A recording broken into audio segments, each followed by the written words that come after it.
Welcome to Russian History Retold, Episode 145, The Crimean War, Part 5. Last time, we talked about the leaders of the military combatants of the Crimean War, the British, French, Sardinians, and Turks on one side, the Russians on the other. Now we begin the fighting in earnest. But before I go on, if you're expecting blow-by-blow accounts of the battles, you're going to be sorely disappointed. That is not something I feel is necessary or something I really want to do, and there are a number of really good books on the subject, and I really want to get more into the general picture of the war instead of delving into the minutiae. If I did, we'd probably finish the Crimean War sometime next year. So, on with the story. The Danubian campaign was the starting point of the Crimean War, and something I only briefly touched upon previously.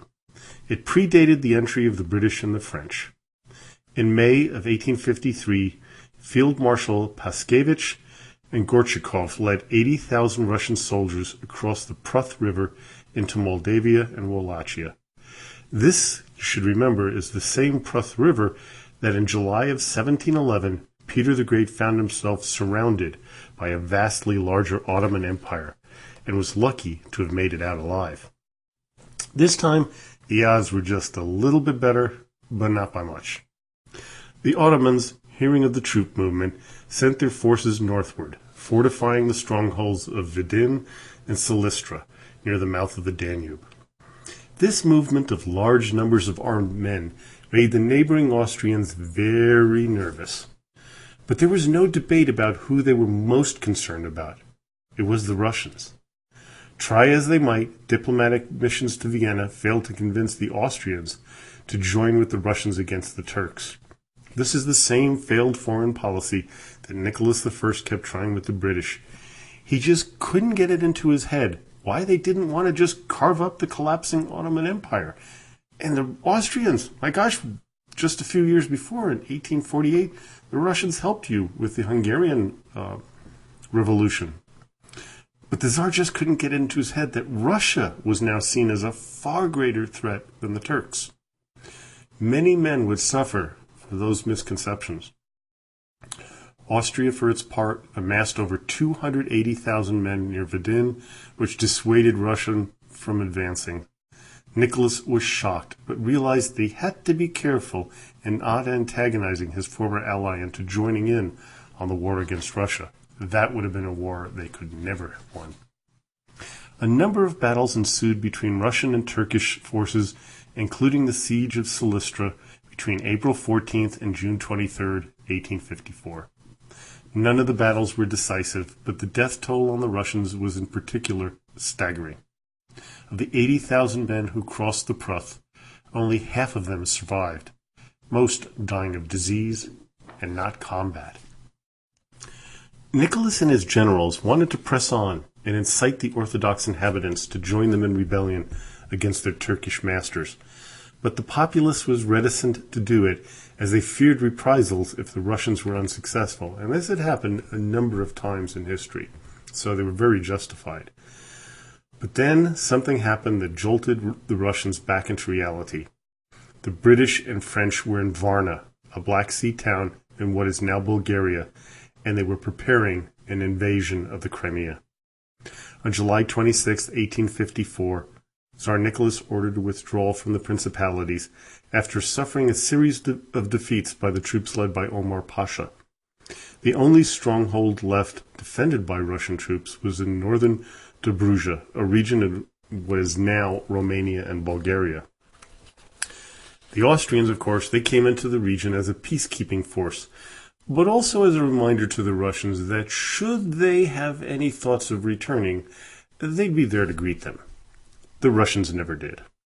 So the Allies are sitting in Varna and are preparing for an invasion of Crimea. They are firm in their belief that the war would be over quickly and decisively. This is the same mindset that would be found between the combatants of World War I. And that makes it kind of, surprising that in World War I they thought they could do this, where they had the experience in the Crimean War, but I guess many people forget history.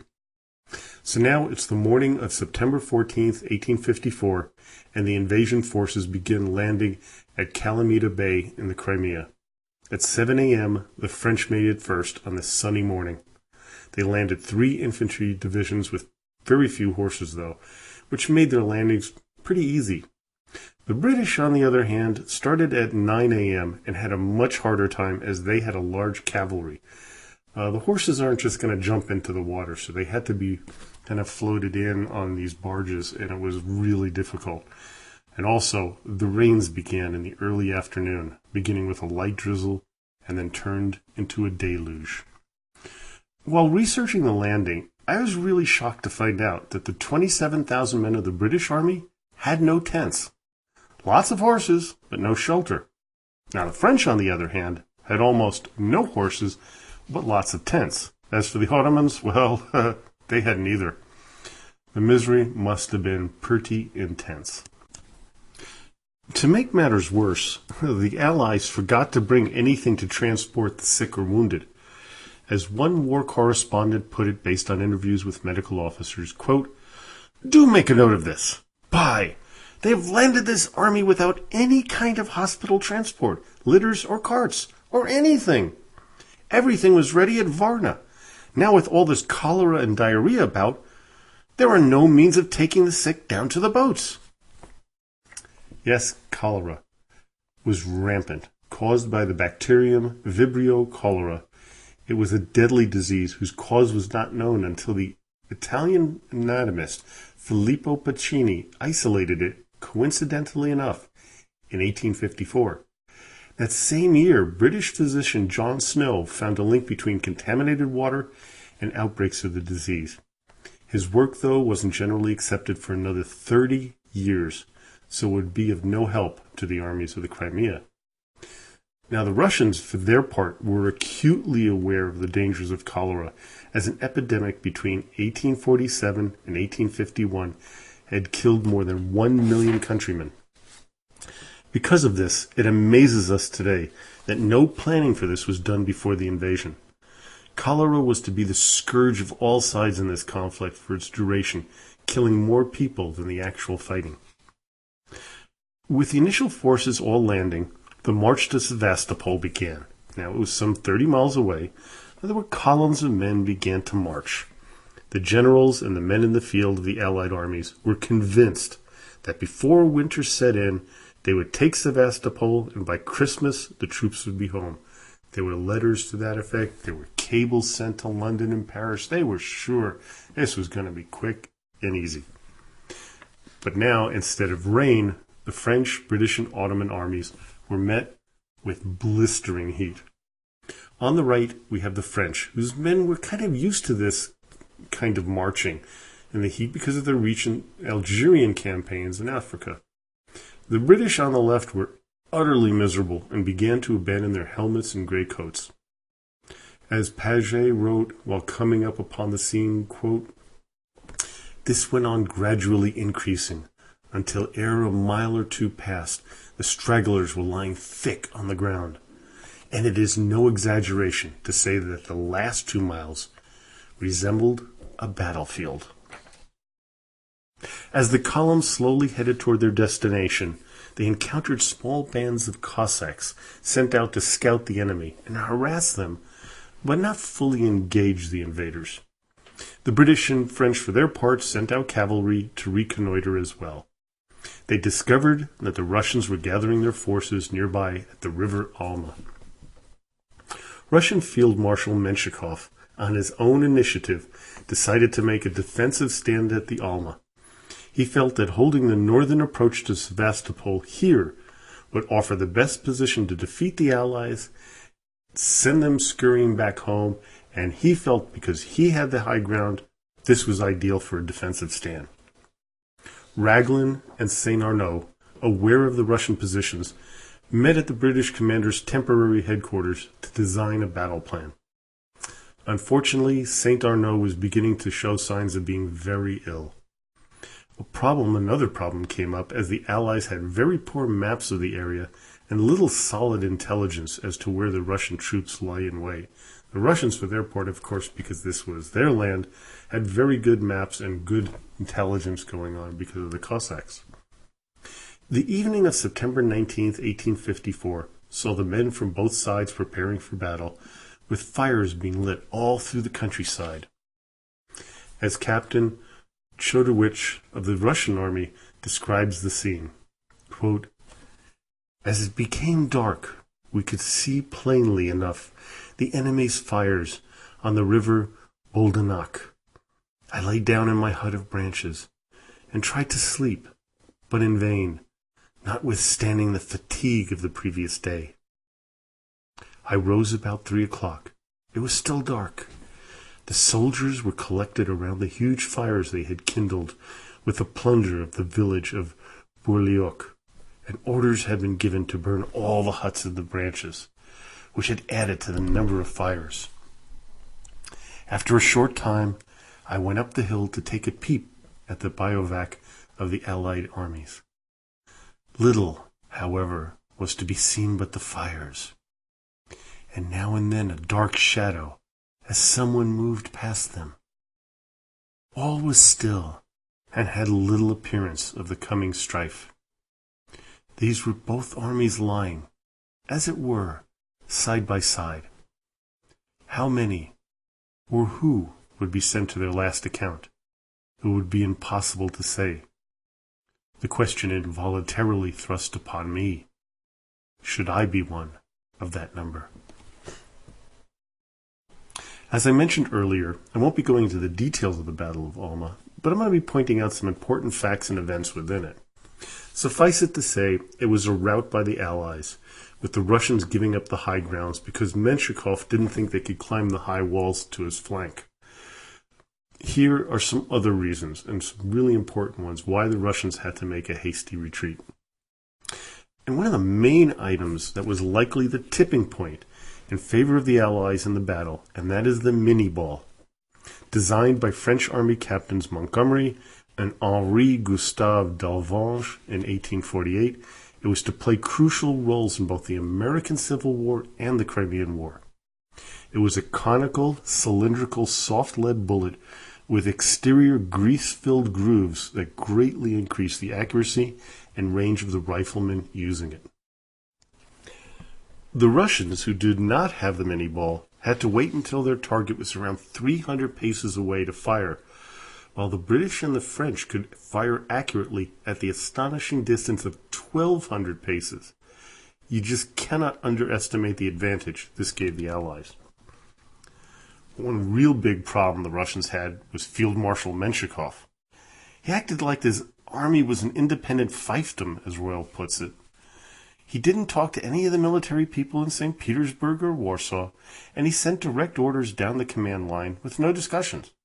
His word was all that mattered, and woe be it for anyone who displayed independent initiative. This is really a major reason for the Russian losses at the Battle of Alma. On the Russian side, the casualties were grave. Of the 33,000 men in the field, 5,709 died. For the French and British, out of 28,000, 3,342 were killed. But most importantly, Saint Arnaud was to die 4 days after the battle on September 29th, leaving a momentary gap in French leadership. Another thing to point out about the Battle of Alma that was to be a recurring theme of the Crimean War as well as the American Civil War, and this is the real tragedy of this war, is that if you were going to be a casualty, you would hope it would be a quick death. As Royals put it in his book on the war, quote, "The most fortunate casualties were those who received direct hits from the Russian artillery fire. They died instantly and were beyond suffering. For those who received abdominal wounds or had limbs torn off, there was a long, slow wait for the orderlies to pick them up off the battlefield, and then an uncertain future as doctors patched them up behind the lines. Many survived the operations, only to die a few days later from post-operative infection, for battlefield surgery was still a dirty business. Surgeons operated with unsterilized instruments. Wounds were dressed with lint from discarded linen, and operating tables were usually encrusted with the blood blood and detritus from previous patients. Then, together with those suffering from cholera, many were dispatched by ship to the unsuitable British military hospital at Scutari, which had been established in a Turkish cavalry barracks, and where conditions quickly became overcrowded and insanitary. It sounds appalling, and it was, but the conditions were only marginally worse than those endured in civilian hospitals at home, where antisepsis was still in its infancy. Sometimes makes you wonder how, humankind survived on all of this. Now, for those of you who are connoisseurs of the history of the American Civil War, you can see the corollaries immediately. Except there's one difference which I just discovered in researching this podcast. In the American Civil War, and I did not know this, there were almost no outbreaks of cholera. This was strictly in the Crimean War as opposed to the American Civil War. Kind of an interesting difference. Well, as for the Battle of Alma itself, it was marked by a series of errors of judgment, indecisiveness, and mistakes, many of which were committed by Menshikov, but not him exclusively, as both sides blundered repeatedly. What really turned the tide was a really brave decision by the British commander Lord Raglan to move to the front line and rally his and the French troops. I mean, he ran back and forth on his horse. If anybody had remembered seeing the movie Dances with Wolves, and at the beginning, the Civil War battle where the lead actor goes back and forth on his horse, just daring the sharpshooters to hit him. And it really rallied the American troops and, just gave them so much energy. But this was Lord Raglan himself, the commander of the British troops, and he moved up to the front. Now, had any of the Russians had a sniper nearby, Raglan would have been an easy target. Instead, he rallied his troops, turned a close battle into the rout it would become, and he pushed the Russians off their superior defensive positions. Within 3 hours of the major part of the fighting, it was over. By 4 p.m., the Russians were in full retreat, and the Allies in the field must have been elated that things went so well and that battle lasted such a short time. As we shall see, this may have been a curse instead of a blessing. But what happens afterwards is the French and the cavalry of the British start arguing. Like, why the heck aren't we going after them? Why aren't we continuing pressing? Why aren't we just going? And the Raglan was like, wait a minute. You can't just send light cavalry out there. Those Russians have some pretty good cavalry of themselves, and they're heavy cavalry, and they are out there. And we can't just send you out there because our men are too tired to back you up. And so this argument kept on going back and forth. But Raglan, of course, was the commander, and he took over. Now, back in London and Paris, news reached an excited populace. Many thought, hey, that's the Battle of Alma. I told you, it foretold the future. Sevastopol would have to be easy pickings for the Allies. Well, as we know, nothing could have been further from the truth. Well, I hope you enjoyed today's podcast. Join me next time as we cover the Russians' retreat, the missed Allied opportunities, and the Battle of Balaclava, and the famous charge of the Light Brigade. As always, I'm going to tell you, join us at Facebook. It's really got some great discussions going on, and so it's a lot of fun, and I really enjoy it, and I get some great ideas from you, the listeners who join me there. So do stop by where you can ask some questions, leave comments, join the discussions. We've had one about whether Putin blinked in the recent events in the Ukraine. Ukraine. Should not be saying the Ukraine. I've been corrected many times on that one. So, as always, до свидания и спасибо большое.